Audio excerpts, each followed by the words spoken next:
यह प्रारंभ किया गया था ऑपरेशन सिंदूर के रूप में और इसका उद्देश्य था कि पाकिस्तान के अंदर जो आतंकवादी ठिकाने हैं उनको डिस्ट्रॉय करना। यही इसका उद्देश्य था। लिमिटेड ये टारगेट लिमिटेड इसके साथ ये मिशन के साथ ये प्रारंभ हुआ था। मोदी जी ने कहा था कि 1 सर ला के बदले हम 10 सर लाएंगे और यही मौका मिला था हमें। और हम भी पूर्व वायु सैनिक हैं, 10 साल से रिटायरमेंट 11 साल हो गए हैं। कारगिल की लड़ाई में भी हम लोग थे, तो यही मौका था हमें कि आज हम जाते और घुस के मार के आते उनको उनकी औकात दिखाते। क्योंकि अटल बिहारी वाजपेयी जी ने कहा था कि हम पड़ोसी नहीं बदल सकते हैं, दोस्त बदल सकते हैं, लेकिन जब हमारे दोस्त कुत्ते की तरह हो मैप पे भी। इंटरनेशनल अफेयर्स में जो मीडिएशन होता है और अगर वो ट्राई पार्टी मीडिएशन हो रहा है जबकि ये बाइलेटरल इशू है, उसमें कोई भी तीसरा चौथा पक्ष आगे आके ये नहीं कहता है कि मैंने ये कहवा दिया। और ये अमेरिका जैसा सुपर पावर और वहाँ के राष्ट्रपति खुद ट्वीट करके अगर ये क्रेडिट ले रहे हैं तो इसमें मुझे लग रहा है कि उन्होंने शायद कुछ किया ही नहीं है क्रेडिट के अलावा। हमारे सेना का साहस, शौर्य वो बहुत सराहनीय है कि हमें एक भी मिसाइल ढंग से हमारे ऊपर हिट नहीं किया। हमने उनके कैंप्स तबाह किए। नूर खान, जैसा सर ने कहा, नूर खान एयरबेस को हमने तबाह किया और कई सारे एयरबेस तबाह किए। लेकिन अचानक से सीज फायर, हम एक संप्रभु, we are a sovereign country.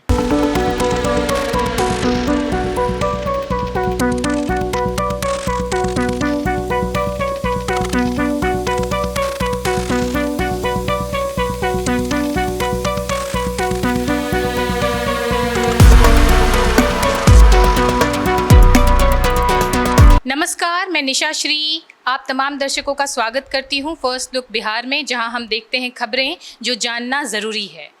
और जैसा कि हम जानते हैं कि जिस तरह से समाचार में खबरें चल रही हैं कि युद्ध को अभी स्थगन की स्थिति में रखा गया है और अभी इस पे पूरी तरह से वीरान नहीं लगा है। जिस तरह से प्रधानमंत्री का स्टेटमेंट कल रात को जारी किया गया कि ये अभी स्थगित है, इस पे वीरान नहीं लगाया गया है। और फिर कल एक महत्वपूर्ण स्टेटमेंट हमारे पूर्व आर्मी चीफ मनोज नरवणे की तरफ से भी आया, जब वो पुणे के किसी कॉलेज में अपनी एक स्पीच दे रहे थे। उस दौरान उन्होंने कहा कि war is not romantic, war is not your Bollywood movie.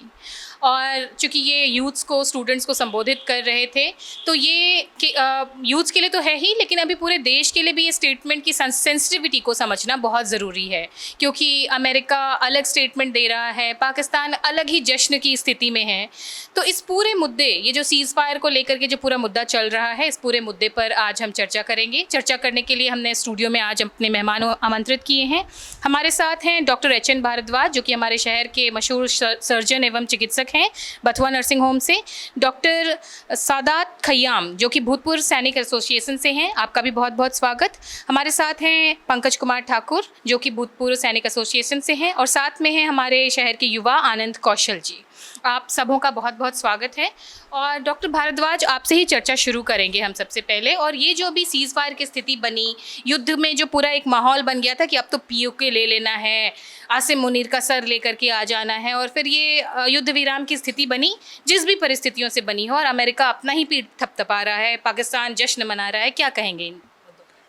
यह युद्ध नहीं कहना चाहिए, ये मिलिट्री टर्मिनोलॉजी में इसको स्कर्मिश कहना चाहिए।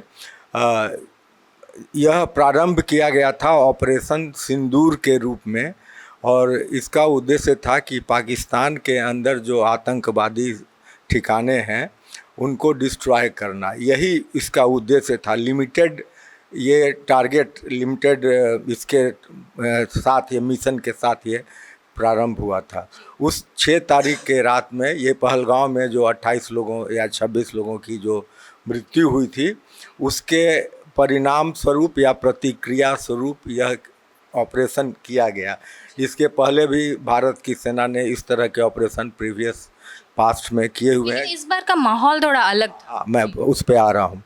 तो यह प्रारंभिक बात तो यह हमेशा दिमाग में रखना चाहिए कि यह POK को ऑक्युपाई करने के लिए मिलिटरली ये मिशन स्टार्ट नहीं किया गया था टू स्टार्ट विथ। जब पाकिस्तान में 6 तारीख की रात में जब 9 जगहों पे जो उनके मेन ट्रेनिंग सेंटर्स थे उस पर अटैक हुआ और उसको डिस्ट्रॉय किया गया, तो नेक्स्ट डे ऐसा माहौल था देश में कि इसके पहले जैसे कि बालाकोट में या और कहीं जैसे अटैक हुए थे, पाकिस्तान ने फिर रिटेलिएट नहीं किया था, बात समाप्त हो गई।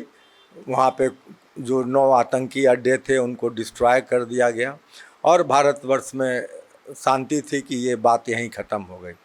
7 तारीख के रात में पाकिस्तान ने सोचा कि हमको चुपचाप पिछले 3-4 बार की तरह चुपचाप इसको सहन नहीं करना है, तो उन्होंने उस दिन रात में कुछ ड्रोन अटैक या मिसाइल अटैक, शायद एयरफोर्स की भी उसमें कुछ बात थी, जो शुरू में इसलिए कहा गया कि उनके कुछ प्लेन जो F-16 अमेरिका वाले थे और जो चाइना वाले थे, वो प्लेन उनके डिस्ट्रॉय हुए। S-400 जो हम लोगों का एयर डिफेंस सिस्टम है, सिर्फ वही नहीं, आकाश एयर डिफेंस सिस्टम या और भी कहा गया है कि 4 लेयर एयर डिफेंस सिस्टम है, उसके द्वारा। लेकिन अभी मुद्दा हम यही जानना चाहेंगे, क्योंकि सारे जो दर्शक हैं उनका इंटरेस्ट इसी बात पे है कि ये जो रुका या स्थगन जो भी हुआ तो ये अनएक्सपेक्टेड था। और हाँ, मैं उस पे आ रहा हूँ। एक्सपेक्टेड बिल्कुल ये सही रुका। तो उस दिन जब 7 तारीख के रात में जब ये घटना हुई, उसके रिस्पॉन्स में 8 तारीख को इंडियन ड्रोन्स ने और मिसाइल्स ने अटैक करना शुरू किया पाकिस्तान के सारे इम्पोर्टेंट शहर पे, लाहौर, रावलपिंडी, कराची में शायद अटैक हुआ नहीं, लेकिन और जो इस तरफ के जो शहर थे, मुजफ्फराबाद, तो उसके रिटेलिएशन में और उसी समय 7 तारीख को ही जो सिविल, तो ब्रीफिंग हाँ, सिविल डिफेंस का एक्सरसाइज किया गया। उसके बाद जब भारतवर्ष ने जब ब्रह्मोस मिसाइल का प्रयोग करना शुरू किया, पाकिस्तान के 9 तारीख की बात है, पाकिस्तान के 11 मेजर एयरपोर्ट्स के 11 जो आर्मी के एयरफोर्स के जो बेसेस थे उन पे अटैक हुआ। उसी अटैक में एक अटैक किनारा में हुआ जो उनका न्यूक्लियर बेस था, जहाँ पर कि उनका एटम बम और भी जगह में स्टोर हो सकता है, लेकिन एक स्थान वो भी था। वहाँ पर दुर्भाग्य से न्यूक्लियर मटेरियल में लीक स्टार्ट हो गया। उसके बाद सारे दुनिया में पैनिक हो गया। ये 10 तारीख के 12-1 बजे की बात है।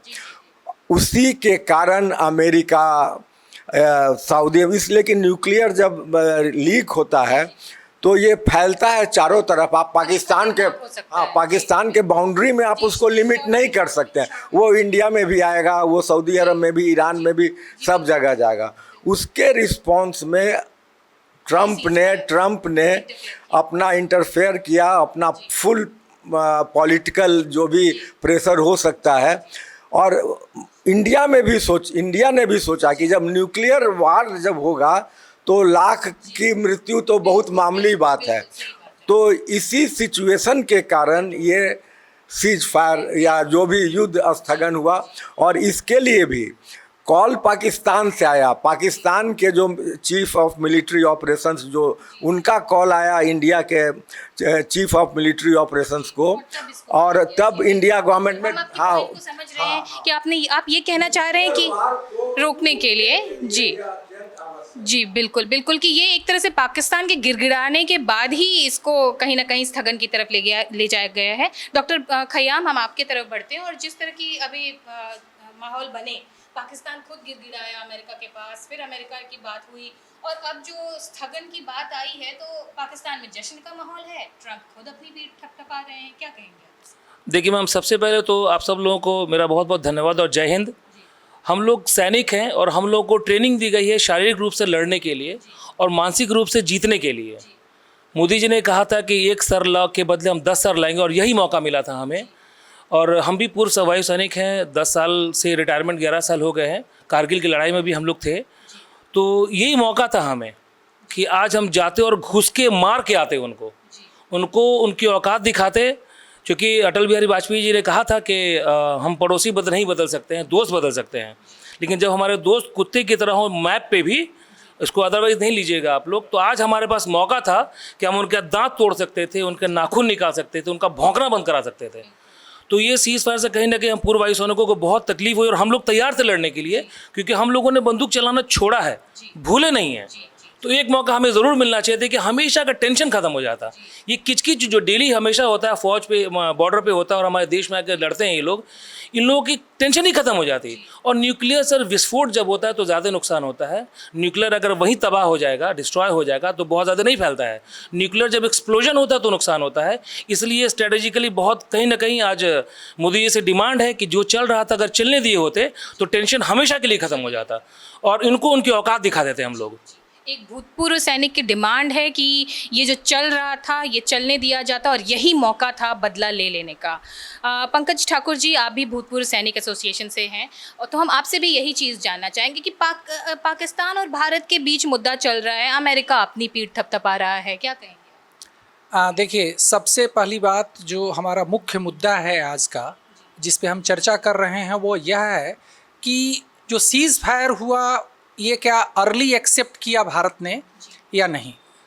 तो हम सभी लोग जो चर्चा कर रहे हैं, या देश की 99.99% आबादी को इनसाइड स्टोरी पता नहीं होती है। हम सभी स्पेकुलेशन कर रहे होते हैं। अगर हम इस सरकार पर विश्वास कर रहे हैं कि उन्होंने अगर पहला अटैक करने का या बदला लेने का जो प्रण लिया और उन्होंने किया, जबकि अपने 5 साल या 10 साल पहले का जो सरकार की डॉक्ट्राइन हुआ करती थी उससे बिल्कुल अलग हट के, तो उस सरकार के इस फैसले का भी हमें स्वागत करना चाहिए कि कुछ सोच समझ के ही किया होगा।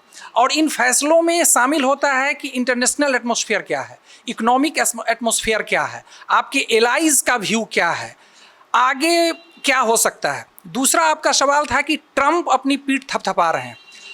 आप मीडिया से हैं, जो लोग देख रहे हैं, जो इस पैनल में है, ये बात आप समझेंगे कि इंटरनेशनल अफेयर्स में जो मीडिएशन होता है, और अगर वो ट्राई पार्टी मीडिएशन हो रहा है, जबकि ये बाइलेटरल इशू है, उसमें कोई भी तीसरा चौथा पक्ष आगे आके ये नहीं कहता है कि मैंने ये कहवा दिया। और ये अमेरिका जैसा सुपर पावर और वहाँ के राष्ट्रपति खुद ट्वीट करके अगर ये क्रेडिट ले रहे हैं, तो इसमें मुझे लग रहा है कि उन्होंने शायद कुछ किया ही नहीं है क्रेडिट के अलावा। इसमें शायद ज़्यादा रोल रसिया का और चाइना का रहा होगा। ये न्यूज़ उन्हें मिला होगा और उन्होंने क्रेडिट ले लिया होगा। तो ये एक एंगल है। अमेरिका कभी नहीं चाहेगा कि इस क्षेत्र में भारत ज़्यादा उभरे या चाइना ज़्यादा उभरे या वो दोनों नज़दीक आए।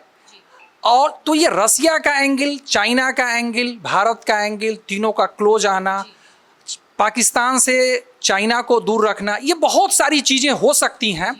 तो इतना आसान नहीं है कि हम ये एक्सेप्ट कर रहे हैं, हम ये कह रहे हैं कि ये प्रीमेच्योर डिसीजन है। और जो रही बची खुशी बातें थी, वो कल के अपने संबोधन में प्रधानमंत्री ने कह दिया है। उनके एक एक शब्द, एक एक वाक्य को लोग ध्यान से सुने कि उन्होंने क्या कहा है, सारा जवाब उसी में समाहित है। तो ये तो बात हो गई कि ये जो स्ट्रैटेजी है, किसी भी देश की जब स्ट्रैटेजी बनती है तो वो किसी आम आदमी से के साथ शेयर नहीं की जा सकती। अगर हमने पहले भरोसा किया था अपनी सरकार पर, तो अभी भी भरोसा करना चाहिए। आगे चर्चा को आगे बढ़ाते हैं। आनंद कौशल जी, आपके पास आते हैं। आपको क्या लगता है, जो परिस्थितियाँ बनी थी, पूरे युवा, पूरे भूतपूर्व सैनिक सभी जोश में थे कि जिनको मौका मिलेगा वो जाकर सरहद पर लड़ेंगे, लेकिन फिर ये सीज़ फायर हुआ, पाकिस्तान अलग जोश में, अमेरिका अलग जोश में, क्या कहेंगे? मैडम, सबसे पहले तो हमारे 2 पूर्व सैनिक भाई बैठे हैं, तो सेना के शौर्य और साहस, अदम्य साहस को हम सलाम करते हैं। और हमारी सेना सदैव से ही, चाहे 62 की लड़ाई रही हो, 65 की रही हो, कारगिल वॉर में हमारे पास एमिनेशंस कम थे, फिर भी मतलब 10 के बदले 1 के बदले 10-10 ने सिर गंवा के और वो हमारा जो है कारगिल हासिल किया था वापस, उनको सलाम है। दूसरा कि सेना हमारी बहुत मजबूत थी, इस वजह से हम हारे नहीं। और नेतृत्व तो हमारा देश की जो सरकार है वो कमज़ोर था, इसलिए हम जीत नहीं पाए। अभी आप अगर भौगोलिक रूप से देखें, चाइना हमारा शत्रु है ही, पाकिस्तान तो डिक्लेयर्ड है, नेपाल भी आंख दिखा रहा है, बांग्लादेश जब से वहाँ सत्ता गई है, शेख हसीना गई है, तब से वो हमारे विरोध में ही बोल रहा है।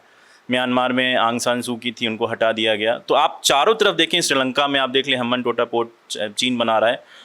तो प्रथम दृष्टया में ये मैं आपको समझाना चाहूँगा कि प्रधानमंत्री जो लगभग 200 से ज़्यादा यात्राएं विदेश की कर चुके हैं और विदेश नीति का एक बहुत बड़ा ढोल पीटा जा रहा था, वो यहाँ फेल हुआ है। टर्की जो मुल्क है उसको हमने भूकंप में बहुत ज़्यादा मदद की थी, वो खुलेआम पाकिस्तान को सपोर्ट कर रहा है। अभी सारे ड्रोन जो आप ड्रोन में देखेंगे तो चाइना से ऊपर है ड्रोन में टर्की बहुत अच्छा है ड्रोन की टेक्नोलॉजी में। तो ड्रोन्स बहुत ज़्यादा पाकिस्तान को सप्लाई किया, वही ड्रोन्स हमारे पास थे। मिसाइल्स जो थे वो चाइनीज़ थे। हमारे सेना का साहस शौर्य वो बहुत सराहनीय है कि हमें एक भी मिसाइल ढंग से हमारे ऊपर हिट नहीं किया। हमने उनके कैंप्स तबाह किए। नूर खान, जैसा सर ने कहा, नूर खान एयरबेस को हमने तबाह किया और कई सारे एयरबेस तबाह किए। लेकिन अचानक से सीज़ फायर, हम एक संप्रभु, we are a sovereign country. आपको मैं एक छोटा सा बस ट्वीट डोनाल्ड ट्रंप का, उसमें एक वर्ड वो यूज़ कर रहे हैं, After a long night of talks mediated the United States, I am pleased to announce that India and Pakistan have agreed to full and immediate ceasefire. Congratulations to both countries on using common sense. Common sense मतलब हमारे पास common sense नहीं था, ठीक है?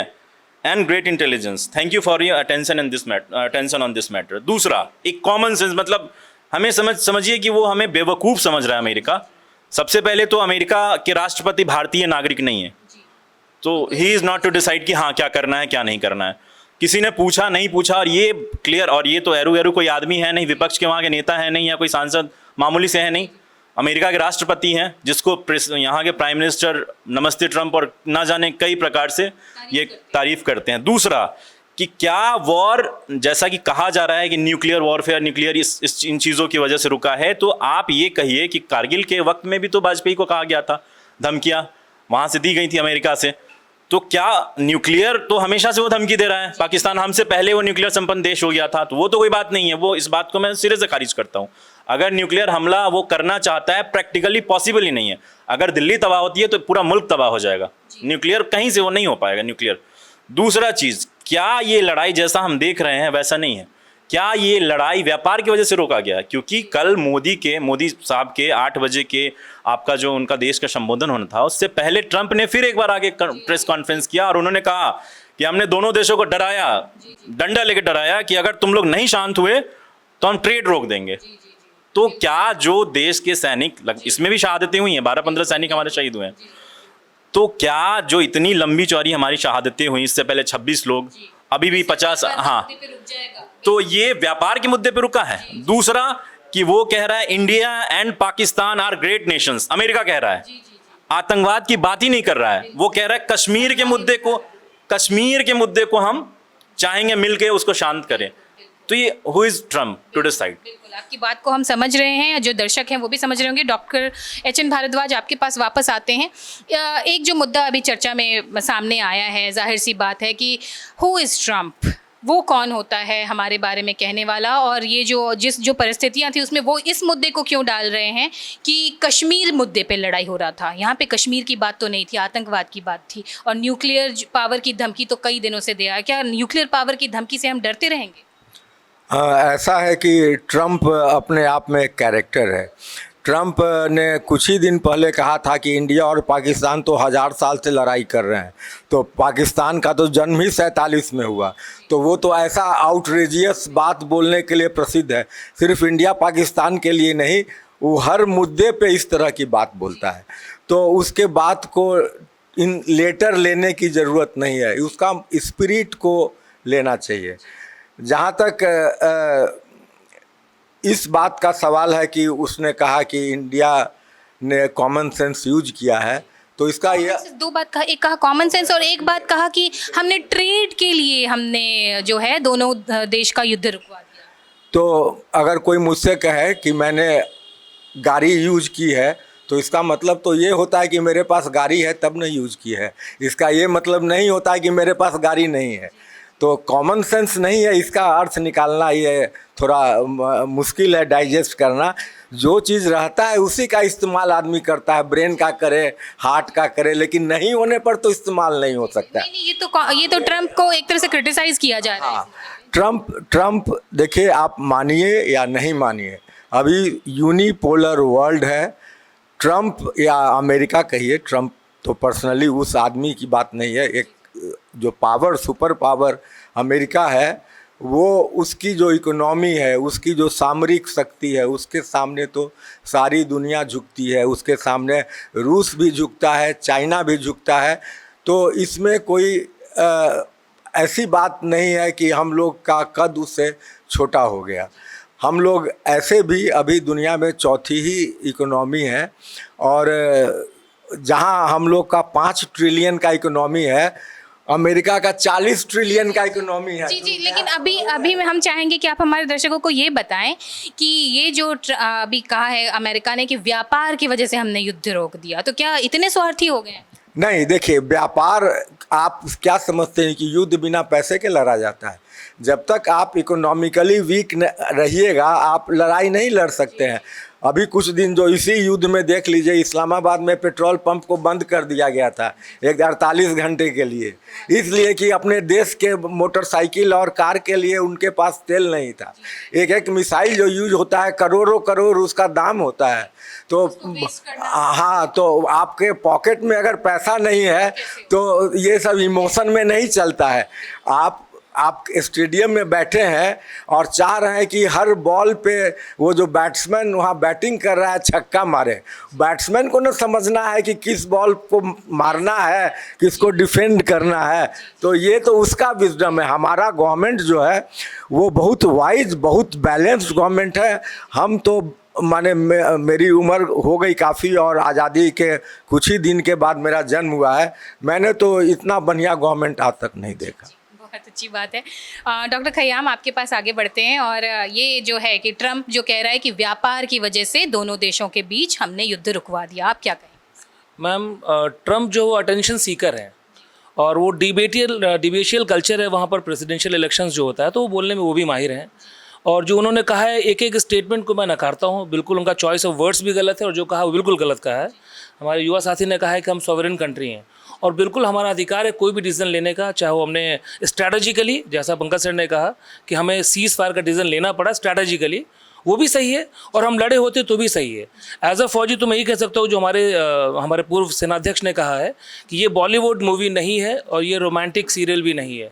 Ma'am, हम लड़ने के लिए ही पैदा हुए। अगर लड़ाई हम पे थोपी जाएगी तो हम छोड़ेंगे नहीं। तो हमें बस इतना ही करना चाहिए कि हमारे सोवरेन कंट्री में हम लोग सक्षम हैं डिसीजन लेने के लिए, तो किसी भी ऐसे स्टेटमेंट को बढ़ावा नहीं देना चाहिए। और हमारे यहाँ जो बोला जा रहा है, जो हमारे सेनाध्यक्ष हैं, वायुसेनाध्यक्ष हैं, और जो हमारी 2 नारियाँ जो हमारी आज ऑपरेशन सुहाग को लीड किया उन्होंने, ऑपरेशन सिंदूर को, तो ये एक्चुअली हमारे पास ये मौका था कि हम अपने वीर नारियों को और नारियों को बढ़ावा देते हैं कि कैसे सुहाग का बदला सिंदूर से लिया गया है। तो ये हमारे पास मौका था। और ये स्टेटमेंट वगैरह जो होते हैं, ये एक्चुअली ट्रेड्समैन है, वो ट्रेडिंग करना ही उनका काम। ये सुपर पावर जो सर ने, मैं नहीं मानता हूँ, सुपर पावर नहीं है, वो सुपर ट्रेडर है। वो लोग वो ट्रेडिंग करते हैं, बिजनेसमैन है वो लोग। तो इसीलिए क्या हमारे पड़ोसी देश के बीच में भी ट्रेडिंग का गेम खेल लिया? 100% ये सारा गेम उसी चीज़ का है। ये सारा जो ट्रिलियन इकोनॉमी और ट्रिलियन डॉलर इकोनॉमी जो चल रहा है, ये सारा बस उसी का खेल है।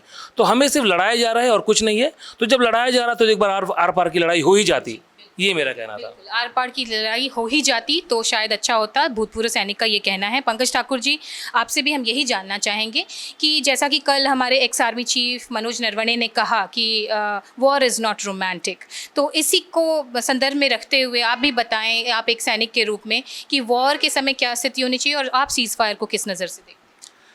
देखिए, उनका स्टेटमेंट बिल्कुल सही है, लेकिन साथ में यह भी जानिए कि वार किसी भी कंट्री के लिए एक चॉइस नहीं होता है, वो एक मजबूरी होती है कि उस स्थिति में जाना होता है। अगर कोई भी सही दिमाग का आदमी, जो संतुलित दिमाग का आदमी हो, वो अगर और वैसा देश अगर वार में जाता है तो निश्चित रूप से इन सारे चीज़ों को समझ के जाता है।